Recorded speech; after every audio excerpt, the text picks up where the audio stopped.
మనిషికి ఈ లోకంలో ఎన్నైనా విజయాలు రావచ్చు, ప్రపంచమే గర్వించే కీర్తి ప్రతిష్టలు దక్కవచ్చు. కానీ రాత్రి నిశ్శబ్దంలో మనసు మూలల్లో ఒకే ఒక ప్రశ్న ఆవిరిలా పుట్టుకొస్తుంది. నేనెవరిని? నన్ను ఈ భూమి మీదకు తెచ్చిన ఆ ప్రాణం ఎక్కడ? నా కన్న తల్లి ఎవరు? ఈ ప్రశ్నకు సమాధానం దొరకనప్పుడు అతడు అధిరోహించిన ఎవరెస్ట్ శిఖరమైనా సరే ఒక చిన్న మట్టి దిబ్బలాగే అనిపిస్తుంది. ఇది కేవలం ఒక రాజకీయ నాయకుడి పర్యటన కాదు.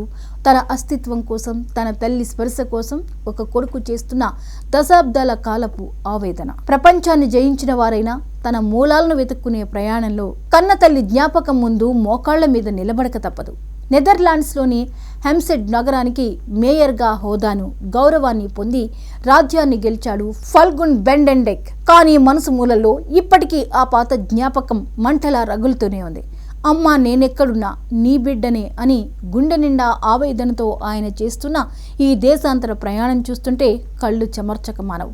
ఆకాశమంతా ఎదిగిన మట్టి వాసన కోసం వెతుకులాట అన్నట్లుగా తన మూలాల కోసం నాగ్పూర్ వీధుల్లో ఆ అన్వేషణ సాగిస్తున్న ఈ విదేశీయుడి గాథ ఆధునిక కాలపు కర్ణుడి కన్నీటి కథను తలపిస్తుంది. కాలం వెనక్కి వెళ్తే 1985 ఫిబ్రవరి నెల నాగ్పూర్లోని మాతృసేవా సంఘ్ అనాథాశ్రమం ముందు ఒక చిన్న పొట్లం. అది గుడ్డలతో చుట్టిన 3 రోజుల పసిబిడ్డ. ఆ పసికందు ఎవరు, ఎందుకు అక్కడ వదిలేశారు ఎవరికీ తెలియదు.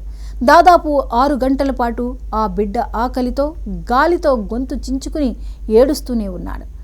ఆ ఏడుపు విని మనసు కరిగిన అక్కడి నర్సులే ఆ బిడ్డకు బట్టలు కప్పి పాలిచ్చి ప్రాణం పోశారు.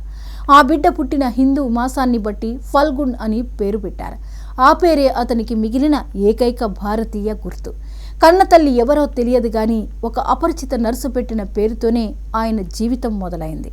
తర్వాత ఒక డచ్ దంపతులు ఫల్గున్ను దత్తత తీసుకున్నారు. నాగ్పూర్ మురికివాడల నుంచి ఆ చిన్నారి ప్రయాణం నెదర్లాండ్స్ సుందర నగరాల వైపు మళ్ళింది. అక్కడ ప్రేమకు కొదవలేదు, చదువుకు అడ్డంకులు లేవు. ఫల్గున్ అచంచలంగా ఎదిగారు. ప్రస్తుతం ఆయన నెదర్లాండ్స్లో ఒక గౌరవప్రదమైన మేయర్ హోదాలో ఉన్నారు. అధికారం, హోదా, అందమైన కుటుంబం అన్నీ ఉన్నాయి. కానీ రాత్రిపూట లైట్లు ఆరిపోయినప్పుడు, అద్దంలో తన ముఖాన్ని చూసుకున్నప్పుడు ఆ భారతీయ పోలికలు తనతో నిశ్శబ్దంగా మాట్లాడతాయి.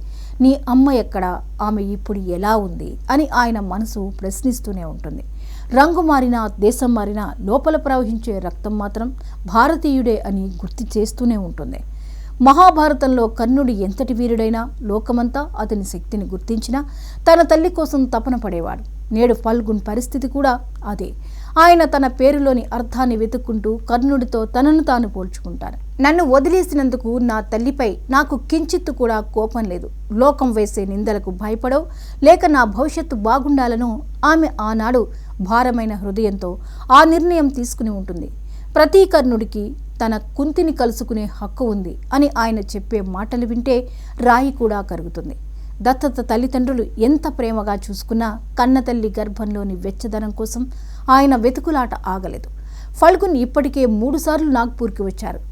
తనను ఆనాడు ఎత్తుకున్న ఆ వృద్ధ నర్సును వెతికి పట్టుకుని కలుసుకున్నారు. ఆమె నుంచి కొన్ని చేదు నిజాలు తెలిసాయి. ఆనాడు సమాజం పెట్టిన ఒత్తిడి వల్ల ఒక యువతి తన పసిగుడ్డును భారంగా వదిలి వెళ్లాల్సి వచ్చిందని తెలిసినప్పుడు ఫల్గున్ గుండె వెలవెల్లాడింది.